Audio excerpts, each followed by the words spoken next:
In this video, we're going to be building a new customer welcome campaign. Anytime a customer receives their product or is delivered a service, we have an opportunity to make them feel appreciated and increase the chances of future business. By making that appreciation known over time, we greatly increase the chances of future business. While a welcome campaign can use many different communication channels, in this video, we're only going to be contacting the customer via email. So specifically in this video, we're going to look at the automation model, we're going to look at configuring the purchasing automation, and then we're going to look at a simple new customer follow-up strategy. So we're assuming two things at this point. We're assuming that the product or service is being sold via the shopping cart or an order form, and that the business has an active social media profile.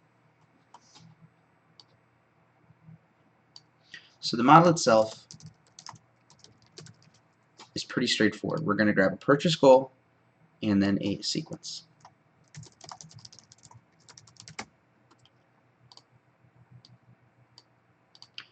So at a high level, this is the model. Someone makes a purchase, we're going to follow up with them. So we're going to go ahead and double click on this goal, and we're going to set it for the specific product being sold. And in this case, it's the Infusionsoft Cookbook.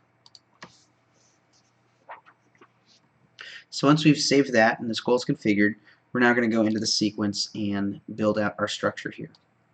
So we're going to start with an initial welcome email, and then we'll have some kind of delay, and then we'll have another email. And so this will show people how to get some additional help if they need it.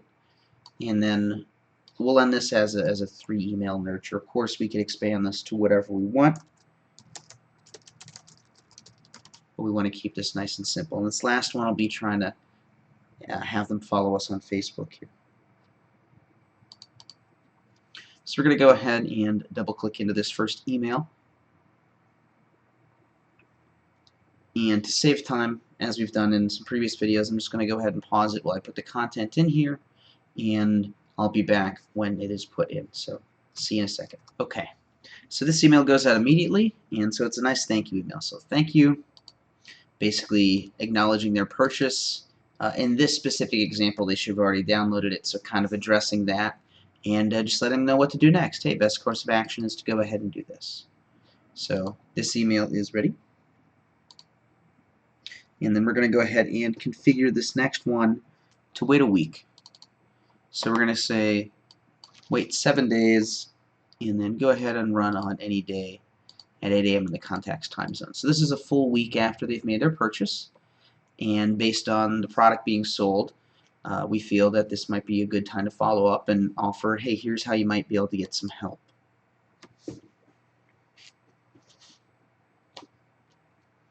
So again, just like last time, I'm going to go ahead and pause this, and I will return when the content is in the email. Alright, so in the second email here, this is where we're giving them some helpful resources. So have questions, need help, read me. And again, given the context of what they bought, it's a book.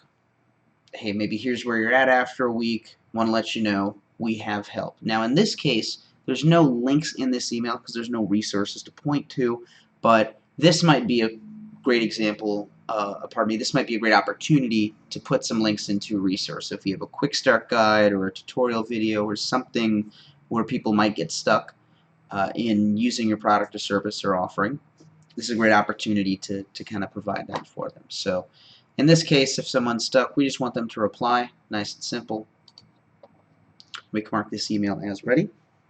And then for the third timer, we're actually going to go ahead and put it 23 days out. So this basically makes it 1 full month, or just about a full month, after they've made their purchase. We're going to do the same thing, and this email is going to just be simply inviting them to follow us on Facebook. So I'm going to go ahead and pause it, and I'll be right back in a second with the content. Alright, and for this third customer welcome email, we're asking them to join us on Facebook or Twitter or LinkedIn, whatever is your main social media channel. Maybe you want them to follow you on YouTube. The point is, let's try and get them engaged on another channel just besides email. So because this goes a full month after they've purchased, we want to remind them again why are they getting this email in the first place? In this case, it's because they bought. Um, and then we're just letting them know we have an active community on this social channel. Please join the conversation. And then that's just a link to, in this case, it would be the Facebook page for it, or a Facebook group maybe, or maybe it's your YouTube page or Pinterest board or whatever. The point is, again, we're trying to bridge that gap from email, getting them involved on social, which is where there'll most likely be more opportunities to interact than just an email. So at this point, our campaign is ready, and we can mark this bad boy as ready and then publish the campaign. So now when a customer makes a purchase through the shopping cart or using an order form, they receive an immediate thank you email. 1 week later, they get another email with some more resources. And then 1 month after they purchase, they're invited to follow us on a social channel.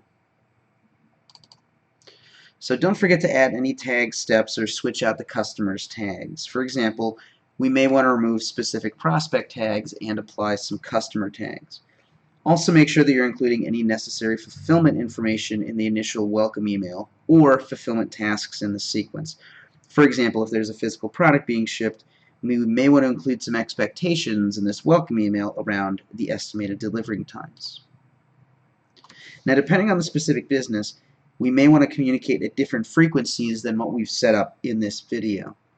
For example, if we were an annual service, we may want to wait a full quarter before sending out this second welcome email. In this video, we've built a generic new customer welcome that's going to work for a majority of products or services, but for maximum effectiveness, you want to add steps based on your company's strategic objectives.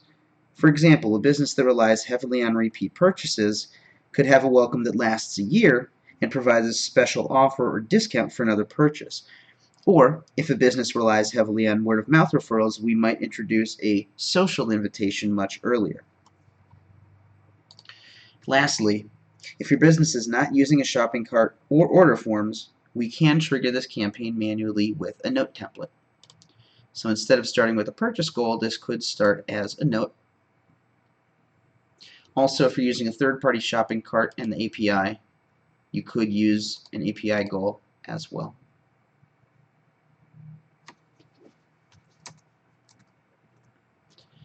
In the next video, we're going to look at creating a customer satisfaction survey.